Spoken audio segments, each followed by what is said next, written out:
Muy buenas tardes a todos los estudiantes de la Institución Educativa San José del municipio de La Unión Valle, en especial a los estudiantes de grado noveno en su curso de física.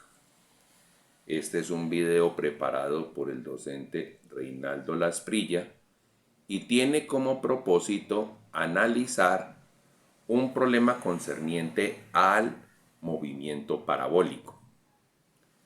El problema que se va a analizar es el lanzamiento de 3 puntos en un partido de baloncesto.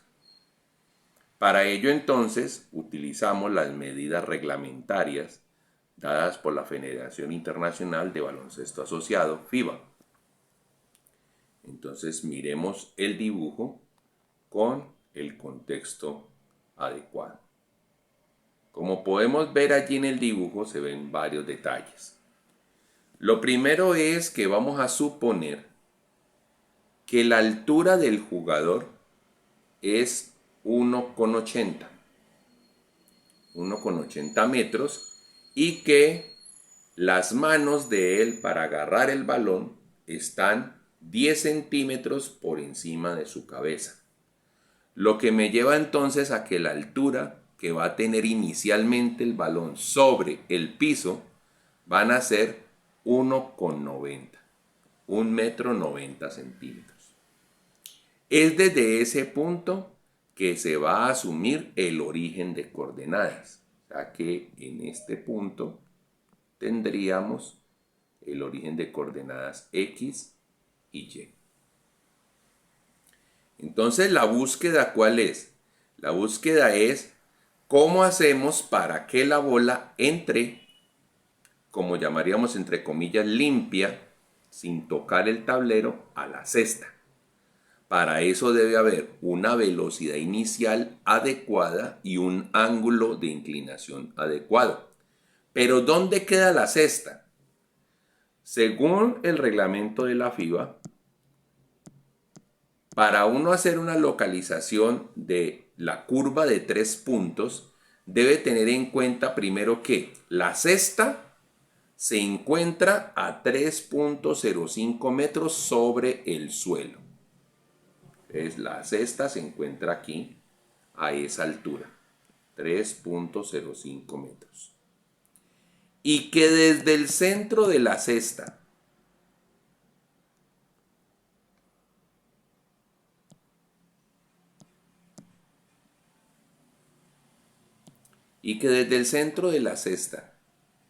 hasta la curva de 3 puntos debe medir 6,75 metros.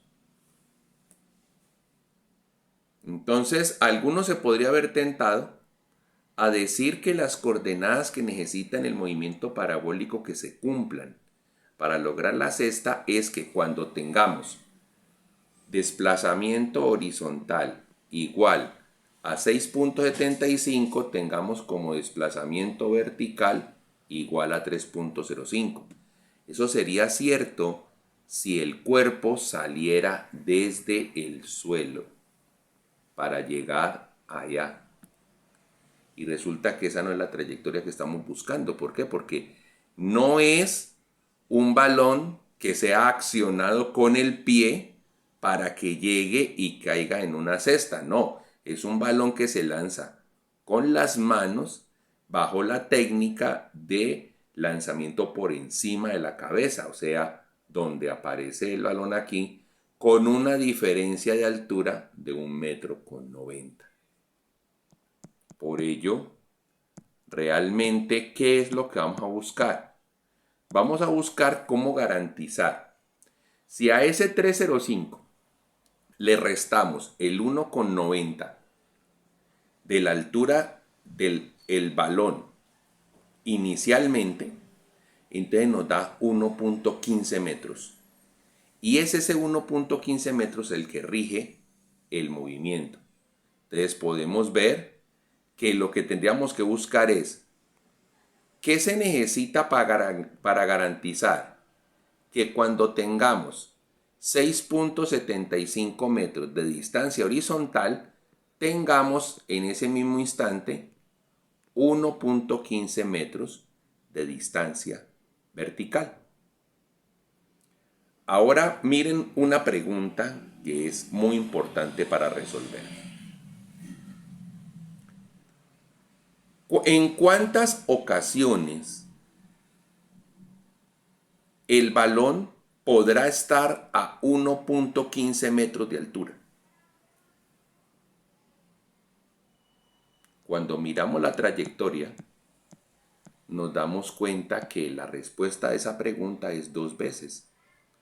Una vez donde esperamos, aquí, en la cesta, pero otra vez apenas es cuando va subiendo. ¿Y será que en el baloncesto yo puedo meter la pelota cuando la pelota apenas va subiendo? No, no tiene sentido porque la pelota no entra por debajo de la cesta, entra por encima. Entonces, como entra por encima, necesariamente, para que se cumpla esa altura de 1.15, habrán 2 tiempos. Habrá un primer tiempo aquí y un segundo tiempo acá. Y nosotros necesitaríamos reconocer el segundo tiempo, el tiempo mayor. Entonces, para no tener como esa ambigüedad al momento de contestar, podríamos hacernos la otra pregunta, y es, ¿en cuánto tiempo la bola, o cuántas veces la bola, es la mejor pregunta, podrá tener un desplazamiento horizontal de 6.75 metros? Una sola vez. Porque cuando la bola esté aquí, a la altura de 1.15, no lleva 6.75 de desplazamiento horizontal. Ha de llevar mucho menos. Pero solo habrá un sitio donde la bola lleve desplazamiento horizontal 6.75 y será en esta zona, o sea, donde estamos buscando. Y eso va a condicionar a que cuando queramos resolver el ejercicio, comencemos el análisis a partir de la dirección X. Entonces, si yo les preguntase, bueno, ¿y cuáles son las ecuaciones del movimiento parabólico? Recordemos que llegamos a una convención, llegamos a un acuerdo. Y era que no íbamos a utilizar ecuaciones especiales del movimiento parabólico, sino de que íbamos a tomar la siguiente decisión, que todo lo que fuéramos a juzgar en horizontal era con movimiento rectilíneo uniforme, y que todo lo que fuéramos a juzgar en vertical era con movimiento rectilíneo uniformemente acelerado bajo el precepto de la caída libre. Y que entonces íbamos a asumir como que el cuerpo se partía en dos pedazos que se comportaban de manera separada, pero que sincronizan sus movimientos en el mismo tiempo. Eso visto matemáticamente se llama superposición. Entonces lo que haremos es los valores que obtuviésemos en una dirección los superponemos en la otra. Eso es lo que hay que hacer. Y por eso no hay que aprenderse ecuaciones extrañas del movimiento parabólico, simplemente utilizar lo que está recomendando. Y recordemos esa parte. Si a mí me hablan de la trayectoria horizontal, entonces lo que me están diciendo es, ese es movimiento rectilíneo uniforme. ¿Cuál es la única expresión válida para el movimiento rectilíneo uniforme? La que dice que el desplazamiento horizontal es igual a la componente X de la velocidad inicial multiplicada por el tiempo que el cuerpo lleve en el aire. Y ese desplazamiento horizontal, pues, ¿qué viene siendo? Ese desplazamiento horizontal viene siendo la resta entre la posición actual y la posición inicial. Pero es que como la posición inicial, como podemos ver aquí voy a colocar el sistema de origen de coordenadas. Entonces ahí miren que la X vale 0. X0 vale 0. Entonces a la larga vamos a obtener que cuando yo esté hablando de la componente, cuando esté hablando yo del desplazamiento horizontal, estoy hablando a lo largo de la coordenada X. Haciendo claridad en eso, entonces vemos cómo sería el comportamiento vertical. Nos dijo que en el comportamiento vertical eran las ecuaciones de movimiento rectilíneo uniformemente acelerado, pero en la versión de la caída libre. ¿Y qué tiene que ver la versión de la caída libre? Que la aceleración está regida por la fuerza gravitatoria. Quiere decir que donde está el papel de la aceleración va la letra G. Y que G lo estamos tomando como 9.806 metros por segundo por cada segundo. Casi 10. ¿Y eso qué es lo que nos va a significar para que lo recordemos? De que por cada segundo que el cuerpo viene en caída, está ganando 9.8 metros por segundo de velocidad. Y si el cuerpo va subiendo, entonces por cada segundo que él va subiendo está perdiendo 9.8 metros por segundo en velocidad. Si en algún ejercicio nos sugirieran que ese valor de aceleración de la gravedad se redondeara en 10, entonces ¿qué diríamos? Que un cuerpo que va cayendo, por cada segundo que lleva en el aire, su velocidad irá aumentando de 10 en 10. Entonces me dicen, un cuerpo se suelta en caída libre a velocidad 0 y se demora 3 segundos en el aire. ¿A qué velocidad se va a chocar? Pues son 3 segundos y va aumentando de 10 en 10, se va a chocar a 30. Y si me dicen, vea, un cuerpo se dispara hacia arriba con una velocidad de 50 metros por segundo, haciendo la misma semejanza de que la aceleración se aproxima a 10. Se dispara a 50 metros por segundo. ¿Cuánto tiempo se va a demorar subiendo? 5. Porque a medida que por cada segundo que está moviendo está perdiendo de a 10 cuando va para arriba. Entonces se va a demorar 5 segundos en poder consumir los 50 metros por segundo para llegar a 0. Pero pues vamos a utilizar acá el valor más cercano a la realidad para nosotros que estamos en la línea muy cercana al ecuador, y es 9.806 metros por segundo por cada segundo.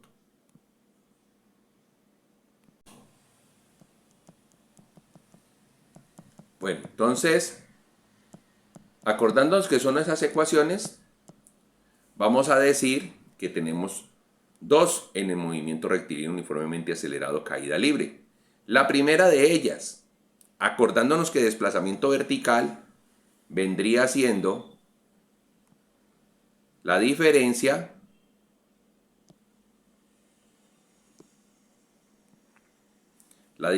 que hay entre la altura, el desplazamiento vertical sería la diferencia que hay entre la altura del punto Y, que es la coordenada que estamos buscando aquí, contra Y0, que sería la coordenada de donde queda el origen, y la hemos colocado en este sitio. Y como Y0 para nosotros va a ser 0, pues a la larga me está diciendo que el desplazamiento vertical va a coincidir con la coordenada Y. Muy importante tener eso en consideración. Por eso lo anoté allí para ustedes y pues es fácil deducirlo en el dibujo. Las ecuaciones, ¿cuáles son entonces? La primera de ellas, recordemos, dice que la velocidad vertical, la componente de la velocidad vertical, es igual a la componente de la vertical de la velocidad inicial, v sub 0y, más el resultado del producto de la aceleración de la gravedad por el tiempo que lleva en el aire. ¿Cuál tiempo? El mismo tiempo que estaba aquí en la ecuación horizontal. Eso es lo que hay que tener en cuenta para que haya la correcta superposición entre las dos ecuaciones. ¿Y cuánto va a valer el desplazamiento vertical? Eso nos lo dice la otra ecuación. Esa otra ecuación nos dice, vea, el desplazamiento vertical, a la coordenada vertical por lo que acabamos de ver, pues es igual a la suma de dos resultados, de dos productos. El primer producto es la componente Y de la velocidad inicial multiplicado por el tiempo. ¿Cuál tiempo? El tiempo que venimos trabajando desde la ecuación X. Más el resultado del otro producto. ¿Cuál otro producto? Multiplicar la constante 1/2 por la aceleración de la gravedad y por el cuadrado del tiempo. Bueno, entonces son las mismas ecuaciones de siempre. Son las mismas ecuaciones de siempre. Recordemos entonces qué pasa o cómo es que sacamos las componentes X y Y de la velocidad inicial. Voy a subir un poco acá.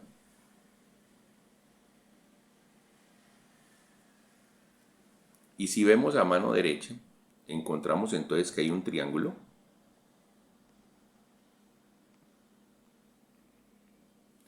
Y si vemos ese triángulo, ¿qué nos dice? Dice, vea, reconozca que tiene que haber una velocidad inicial, v sub 0, y que se convertirá en la hipotenusa de un triángulo rectángulo. Hipotenusa de un triángulo rectángulo. Ese vector tiene un ángulo de inclinación con respecto a la horizontal. Sí, aquí está, ángulo alfa. Entonces, cuando yo ya identifico la hipotenusa y el ángulo, me encuentro frente a lo siguiente, que hay un lado llamado cateto de ese triángulo rectángulo que está más alejado del ángulo, en este caso la componente y de la velocidad. Entonces, si yo divido el tamaño de la componente y de la velocidad sobre el tamaño de la hipotenusa, o sea, la velocidad inicial, a eso se le va a llamar seno del ángulo que tenemos ahí en el triángulo. Se llama función trigonométrica seno. Pero si yo lo que voy a relacionar es la longitud del lado más cercano al ángulo, se llama lado adyacente, te voy a decir que esa es la componente x de la velocidad inicial y la divido por la hipotenusa, entonces esa función se va a llamar coseno, coseno del ángulo. Entonces, de allí, ¿cómo es que vamos a deducir cuánto es que vale cada una de esas componentes? Pues concentremos la atención en la primera, aquí. ¿Qué está haciendo velocidad inicial a este lado del igual? Está dividiendo. Entonces pasaría al otro lado ¿a qué? A multiplicar. Y por eso me va a decir que la componente x de la velocidad inicial va a ser igual a la tamaño de la hipotenusa, que es la velocidad inicial, por el coseno del ángulo. De esa, ¿qué conocemos? No conocemos ni el ángulo ni la velocidad inicial, pero sabemos que el producto de las dos nos va a dar la componente x de la velocidad inicial. Y si le aplicamos ese mismo razonamiento a la otra división, a la que teníamos un poco más arriba, ¿qué va a pasar? La velocidad inicial está dividiendo a este lado del igual, pasa al otro lado a multiplicar, y entonces me va a decir que la componente y de la velocidad inicial es igual al tamaño de la velocidad inicial por el seno del ángulo. Esos son los dos datos que vamos a utilizar y que te vamos a tener en cuenta. Bueno, entonces volvamos al dibujo para hacer una cosa importantísima, que es reconocer qué datos me han dado para resolver el problema. Y por lo que observamos en el dibujo, nos preguntamos, ¿nos dieron el tamaño de la velocidad inicial? No, eso es una pregunta a resolver. ¿Nos dieron el ángulo de lanzamiento? No, eso es una pregunta a resolver. Cuando tenga el ángulo, entonces voy a poderle dar todo el carácter vectorial a el tamaño de la velocidad inicial, o sea que las dos están interrelacionadas. ¿Me dieron el tiempo que demora la bola en llegar al sitio? No me dieron el tiempo, o sea que el tiempo también es una variable. Van tres cosas. Aunque recordemos que la velocidad inicial y el ángulo están estrictamente relacionados. Hallando uno, hallamos el otro. ¿Qué nos dieron? Nos dieron el desplazamiento vertical, 1.15 metros, y nos dieron el desplazamiento horizontal, 6.75 metros. Y con eso tenemos que trabajar. Bueno, teniendo claridad sobre esos datos, procedamos. A esto es lo que llamo siempre el paso primordial a resolver una ecuación y se llama el reconocimiento de las variables. Entonces miremos cómo fue ese reconocimiento de las variables.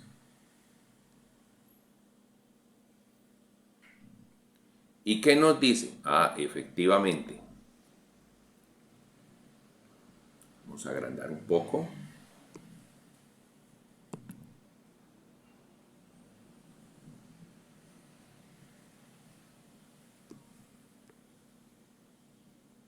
Listo, nos dice reconocimiento de las variables. Vemos al lado izquierdo de la pantalla. Dice que no conocemos el ángulo.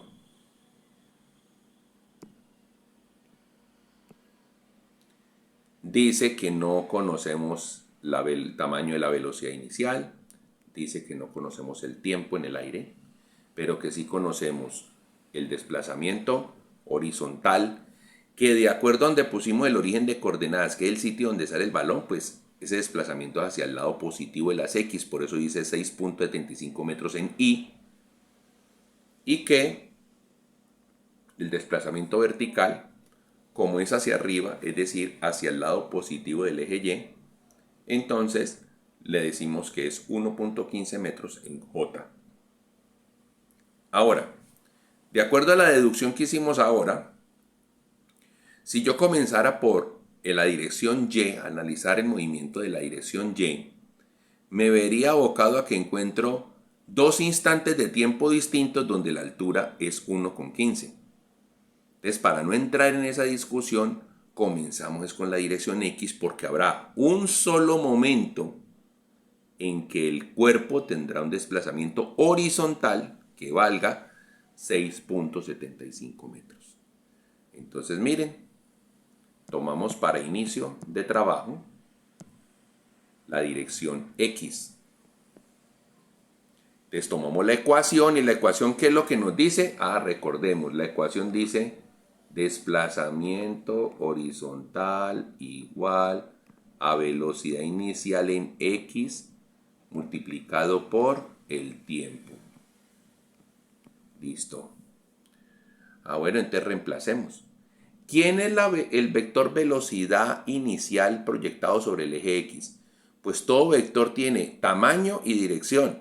Entonces sabemos que aquí aparece, miren, el tamaño, y como el desplazamiento está ocurriendo en la dirección X sentido positivo, por eso aparece acompañado de una Y. Ese que el vector velocidad inicial en X vaya apuntando en el sentido positivo es el culpable de que haya un desplazamiento en el sentido positivo de X. Y multiplicado por el tiempo. Reemplazamos. Resulta que allá en la deducción del triángulo, bueno, entonces reemplazamos datos. ¿Quién es el desplazamiento horizontal? 6.75 metros en Y. ¿Quién es el tamaño de la proyección X de la velocidad inicial? Pues ya vimos que era el tamaño de la velocidad inicial multiplicado por el coseno del ángulo. Ahí sigue apareciendo la Y, así como aparece acá, y el tiempo. Entonces la pregunta que les hago es, este término que voy a encerrar, primero que todo vamos a convertir esta expresión en magnitudes. Dado de que tenemos la misma letra de vector direccional a un lado y al otro lado del igual, hacemos de que no existen. Entonces esta ahí se cancelan. Pensaríamos yo cancelar. Simplemente. Y entonces esta expresión, velocidad por el coseno del ángulo, está multiplicando al lado derecho el igual. Pasaría al otro lado ¿a qué? A dividir. Y por ello sacamos la siguiente deducción para el tiempo. Y es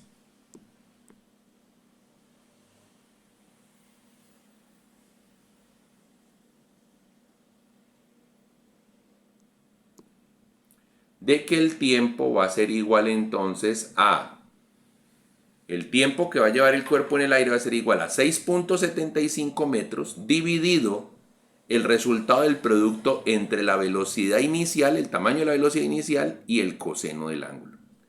En esa expresión, ¿cuántas cosas desconocemos? Desconocemos 3. Necesitamos conocer el tamaño de la velocidad y el ángulo. Al ángulo, para aplicarle la función coseno con nuestra calculadora, multiplicaríamos por el tamaño de la velocidad inicial y así que iríamos a obtener el tiempo. O sea, de que teniendo los dos primeros, obtenemos el tercero. O sea que realmente la inquietud está como por encontrar o el ángulo o el tamaño de la velocidad inicial. pero ya tenemos una expresión para el tiempo. Y como les había dicho, como lo que se trata es de superponer, de sincronizar el movimiento en X con el movimiento en Y en el mismo tiempo, entonces ese tiempo lo vamos a reemplazar en las ecuaciones de la dirección Y. Entonces vamos a la dirección Y. Y como de la dirección Y me han dado es el desplazamiento vertical, pues acudo a esa ecuación. Mírenla acá. Y esa ecuación me dice, vea, desplazamiento vertical es igual a la multiplicación de la velocidad inicial proyectada sobre el eje Y multiplicada por el tiempo. ¿Y eso reemplazado qué es? El tamaño de la velocidad inicial proyectada sobre el eje Y multiplicada por J, porque el cuerpo, su velocidad inicial en Y va hacia arriba, y multiplicado por el tiempo. ¿Y cuál tiempo? El tiempo que acabamos de hacer allí. O sea que a la larga, aquí en este sitio, vamos a meter esta expresión que está acá. Y después me dice más la otra parte de la ecuación, 1/2 por el valor de G y por el valor del tiempo al cuadrado. ¿Cuál tiempo? Este tiempo. Reemplacemos datos y ¿qué encontramos?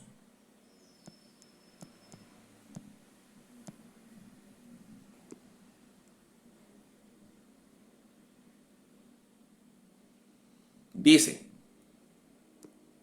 ¿cuánto vale el desplazamiento vertical? Vale 1.15 metros en J. ¿Cuánto vale la proyección Y de la velocidad inicial? Vale el tamaño de la velocidad inicial por el seno del ángulo. A la J que tenemos aquí, esa J pasa acá. El tiempo que tenemos aquí, ese tiempo pasa acá. El 1/2 que está aquí, pasa aquí.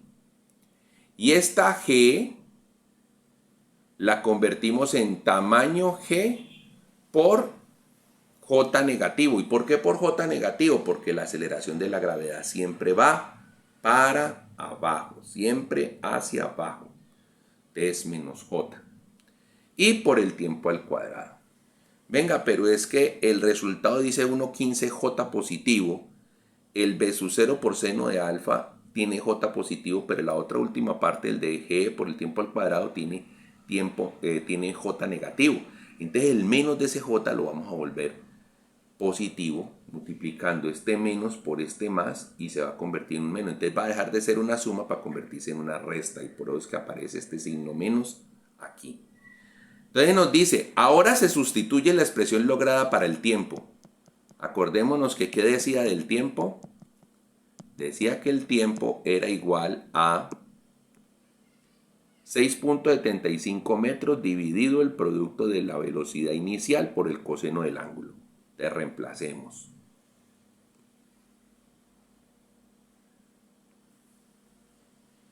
Al reemplazar, entonces me va a decir, bueno, iremos con detalle. El 1.15 metros J, 1.15 metros J. El B sub 0 seno de ángulo alfa por J, B sub 0 seno de ángulo alfa por J. Ahora dice el tiempo, entonces reemplazamos la expresión, miren, el tiempo queda reemplazado aquí, 6.75 metros dividido el resultado del producto de velocidad inicial por el coseno del ángulo. Ahora este menos por este más va a dar menos, por eso aparece ese menos aquí. Pasa la constante 1/2. G, pues el tamaño de G. Y ahora aparece no J negativo y no J positivo, porque el menos lo pusimos adelante. Y reemplazamos el tiempo, pero nos acordamos que este tiempo tiene que ir elevado a la 2. Bueno. Ahora, como si tenemos todos los tres actores con J positivo, vamos a hacer de cuenta que esas J no están. Y entonces ya visto en magnitudes cómo nos va a quedar la expresión.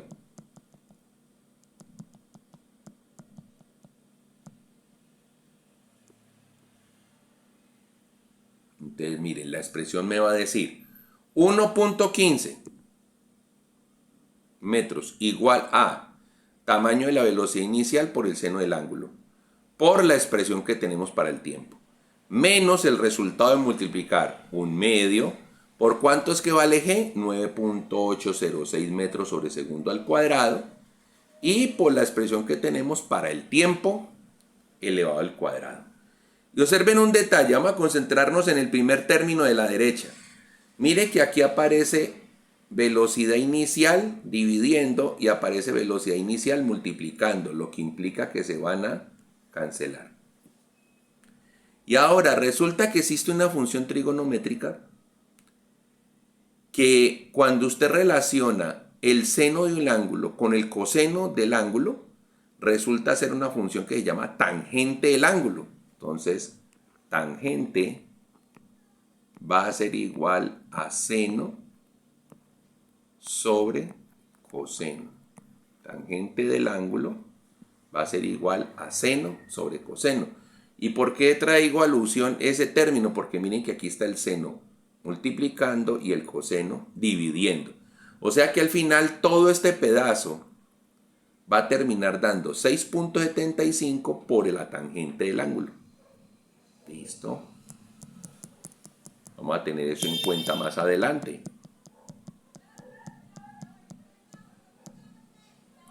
Y del otro término, ¿qué me va a dar? El 1 medio por 9.806 se va a convertir en un 4.903 metros sobre segundo al cuadrado. Y ya miraremos qué nos dan las otras expresiones.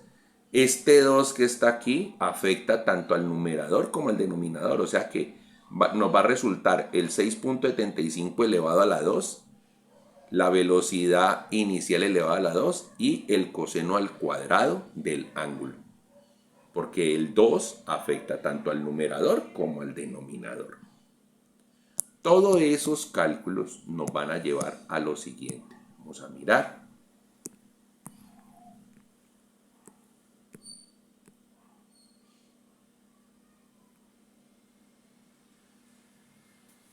Y ahí tenemos esa expresión. Nos dice entonces, miremos con detenimiento.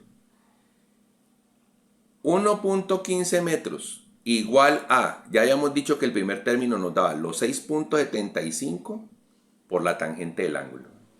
Habíamos dicho de que quedaba restando y que el 1 medio multiplicado por 9.806 iba a dar 4.903.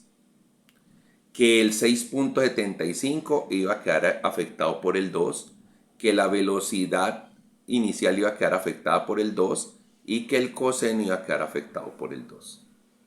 Bueno, entonces, ¿qué es lo que vamos a hacer ahora?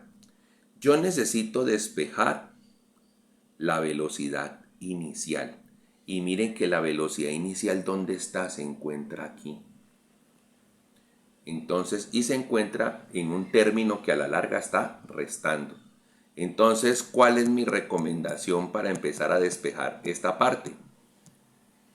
Lo que vamos a hacer es que todo este término que está restando al lado derecho el igual va a pasar al otro lado del igual a sumar. Y eso precisamente es lo que vemos en la expresión que está allí. Miren que paso a sumar porque dice 4.903.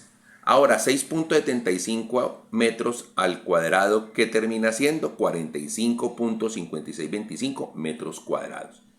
Porque el cuadrado afecta tanto al número como a la unidad de medida. Entonces m al cuadrado, metros cuadrados. Y 6.75 al cuadrado, 45.5625. Dividido por la velocidad inicial elevada al cuadrado y por el coseno al cuadrado del ángulo. Bueno, más el 1.15.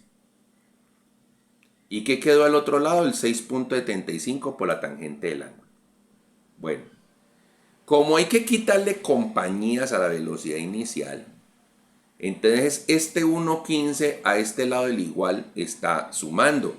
Pasaría al otro lado del igual ¿a quién? A restar. Entonces por eso vemos en el renglón siguiente que hacemos el cálculo de el 45.56 multiplicado por 4.903 nos da 223. Nos da 223. Y el 1.15 pasó a restar. Entonces miren que quedó al otro lado. 6.75 metros por la tangente del ángulo menos el 1.15. Entonces ahora, ¿qué está haciendo la velocidad inicial a este lado del igual? Está dividiendo. ¿Pasaría al otro lado a quién? A multiplicar. ¿Pero a multiplicar a quién? A todo lo que se encuentra al otro lado. O sea, todo ese 6.75 metros por tangente del ángulo y el menos 1.15 metros. Y eso es lo que observamos en el renglón siguiente. Miren entonces.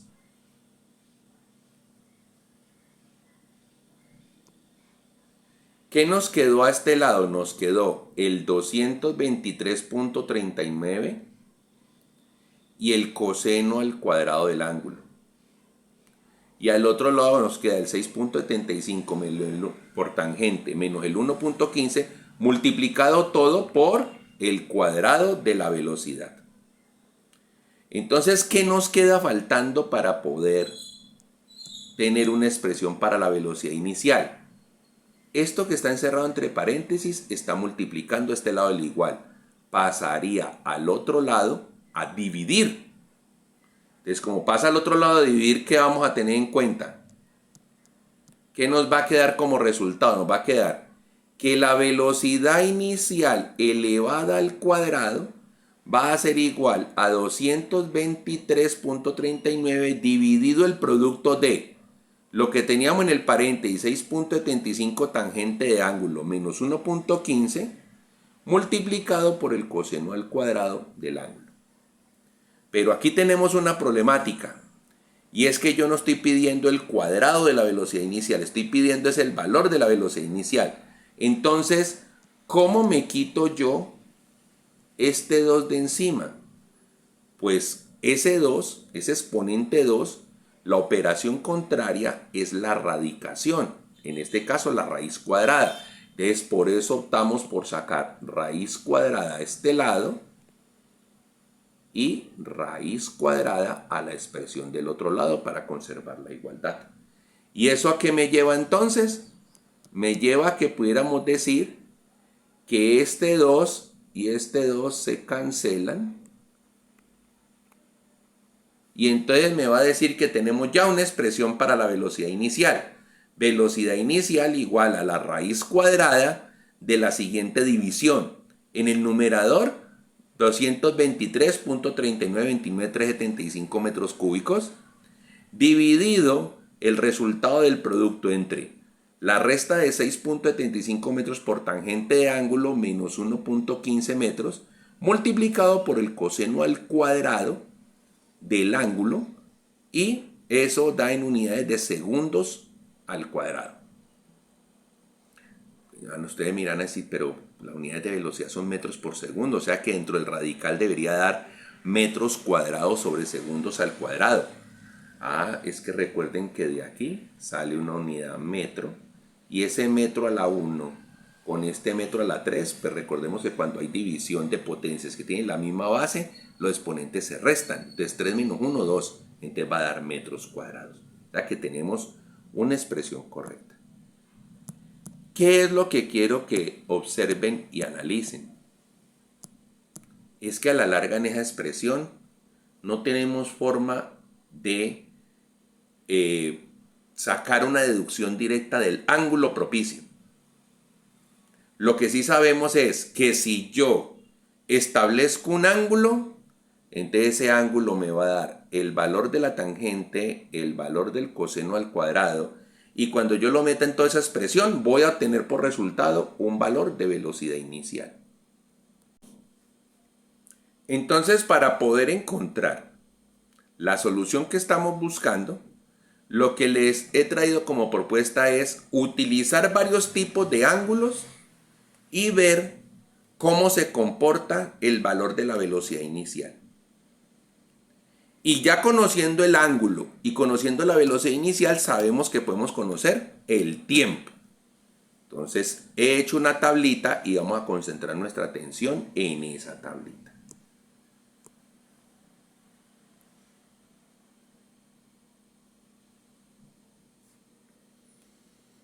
Bueno, entonces observemos que comenzamos el análisis con el ángulo de 30 grados. Con el ángulo de 30 grados, al reemplazarlo en la expresión que tenemos acá, me da una velocidad inicial de 10.4127 metros por segundo. Bueno, es una velocidad aproximada a 39 kilómetros por hora más o menos. Pero si yo aumento el ángulo a 3687,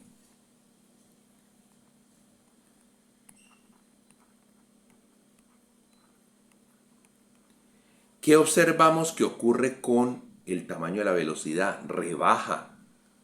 Miren, estaba en 10.41 y rebajó a 9.44.53. Bueno, ¿y será que eso es una coincidencia o un patrón? Entonces le seguimos aumentando al ángulo. Lancemos con el ángulo de 45. Y cuando lanzamos con el ángulo de 45 observamos que sigue disminuyendo el tamaño de la velocidad. ¿Y eso será favorable para un jugador? ¡Claro! Recordemos la dinámica de un juego de baloncesto. En un juego de baloncesto, cuando usted va a atacar, solo tiene 24 segundos para mover la bola entre sus compañeros, llegar al campo contrario y lanzar. Solo tiene 24 segundos. Si en 24 segundos no ha logrado hacer un lanzamiento, le tiene que ceder el balón al contrario. Y el contrario está sometido a la misma regla. Entonces, eso significa que un equipo, para no dejar llegar hasta los 24 segundos, pues tiene que, el que está encargado de ser el lanzador, este chico que decimos que tiene 1,80 m y 10 centímetros más donde pone las manos, o sea que la altura efectiva del balón son 1,90, va a estar haciendo entre 2 y 3 lanzamientos cada minuto si mantienen la posesión del balón y se la arrebatan rápido al enemigo. O sea que estaría entre 2 y hasta 3 lanzamientos por minuto. ¿Y cuántos minutos se juegan? Se juegan 4 cuartos. Es bastante largo y serían demasiados lanzamientos.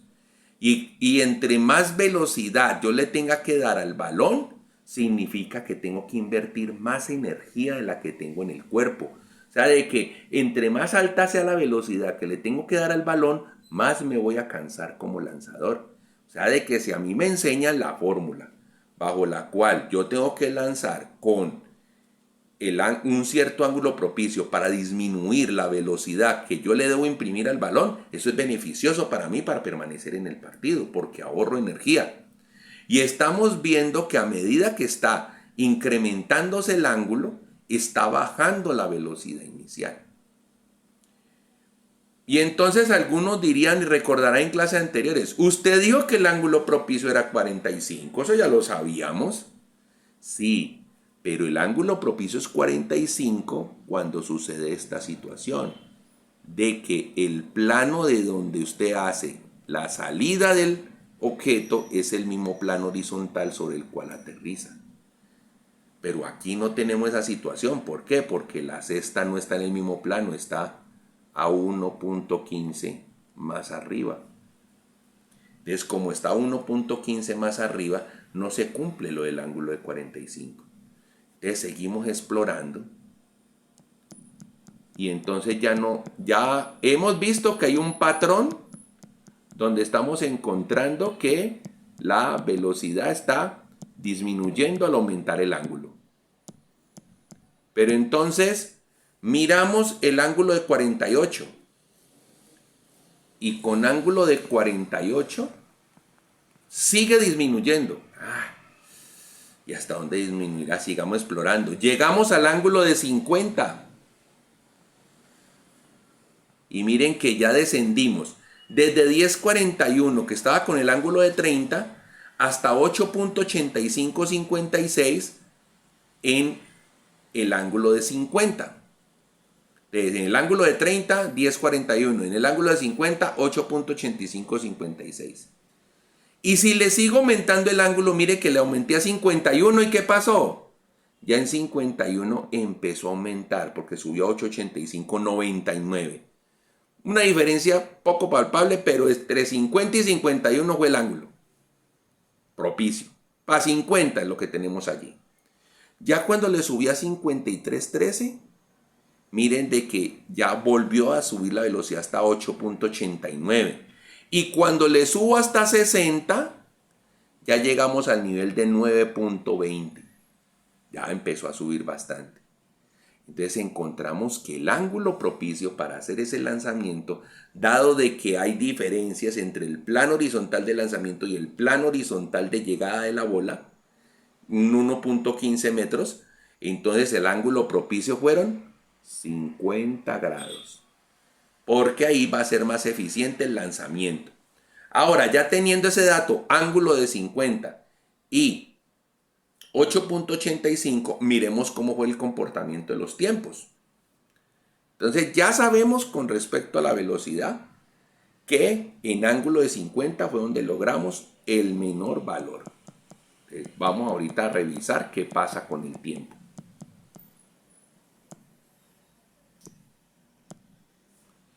En el caso de los tiempos, cuando lanzamos con ángulo de 30, 0.7485 segundos, 3/4 partes de un segundo. Cuando le subimos a 36.87, ya subió a 0.89. Cuando le subimos a 45 grados, ya subió a 1.0968. Cuando le subimos a 48 grados, ya subió a 1.13. Cuando le subimos a 50, ya subió a 1.18.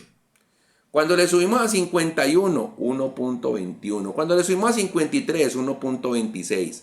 Y cuando le subimos a 60 grados, 1.46. ¿Qué podemos establecer? Que hay una relación estrictamente directa entre el crecimiento del ángulo de lanzamiento de la bola y el tiempo que permanece en el aire para llegar a esa coordenada. Entonces, a la larga, mi objetivo estuvo logrado al haber encontrado que el ángulo de 50 era el propicio. Entonces, teniendo ángulo de 50, encontrando que la magnitud fue 8.8556 metros por segundo de velocidad inicial, encontramos que el tiempo de propicio en el aire es 1.1858. Oye, ¿y cómo encontró el tiempo? Pues recordemos que el tiempo lo estamos encontrando en esa expresión que aparece ahí arribita a la izquierda. Entonces miren que lo que estamos haciendo, ubiquemos esto bien en la pantalla, es reemplazamos ángulo aquí y acá, y eso nos llevó a que al hacer todo este cálculo de esta división y después sacando la raíz cuadrada, obtenemos la velocidad inicial.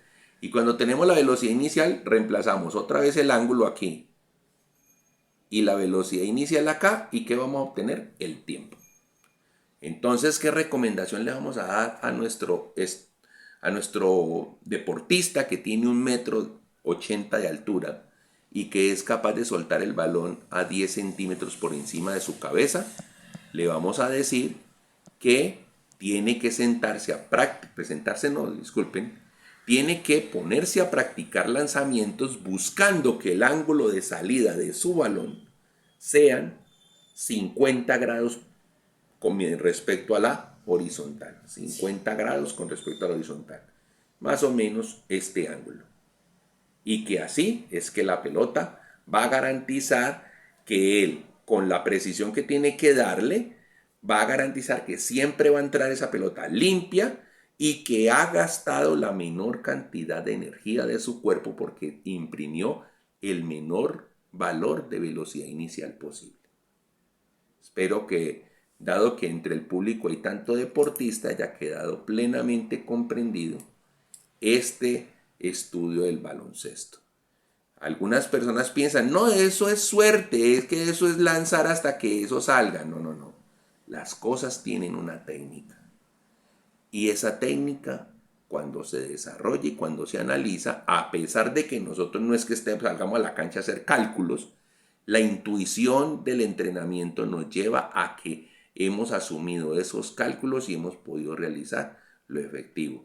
Entonces, en resumen, en síntesis, nos queda que este valor de aquí debería ser 8.85, 56 y otros números metros por segundo para un ángulo de 50 grados.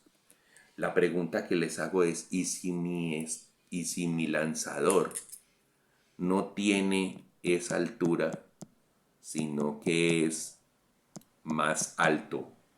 Me consigo un Shaquille O'Neal que la longitud de lanzamiento por encima de la cabeza, toda la altura con respecto al piso, la pelota va a salir por ahí de 2 metros con 30. Entonces, ¿necesitará ángulo de 50? No, no va a necesitar ángulo de 50, va a necesitar menos ángulo. Y por el contrario, si me consigo un jugador muy pequeño que mida 1,50 m y que tenga 1,60 a la altura de la bola para salir, no va a salir de donde está, sino que va a salir de aquí, de más abajo, pues entonces toca que tenga no un ángulo de 50, sino un ángulo todavía mayor a 50. ¿Y qué está pasando cuando los ángulos ya empiezan a ser mayores a 50? La velocidad va subiendo, o sea, de que ¿qué le toca? Tener una velocidad inicial mucho más alta. Es decir, no podemos darle la función de lanzador final en un partido de baloncesto a una persona bajita, porque esa persona tiene que gastar mucha de su energía en los lanzamientos, porque tiene que darle más velocidad inicial. Por eso en los equipos, quien es el bajito desarrolla la habilidad de ser el pasador, no de ser el finalizador, porque es su estrategia de equipo. Bueno, muy buenas tardes a todos y gracias por su atención.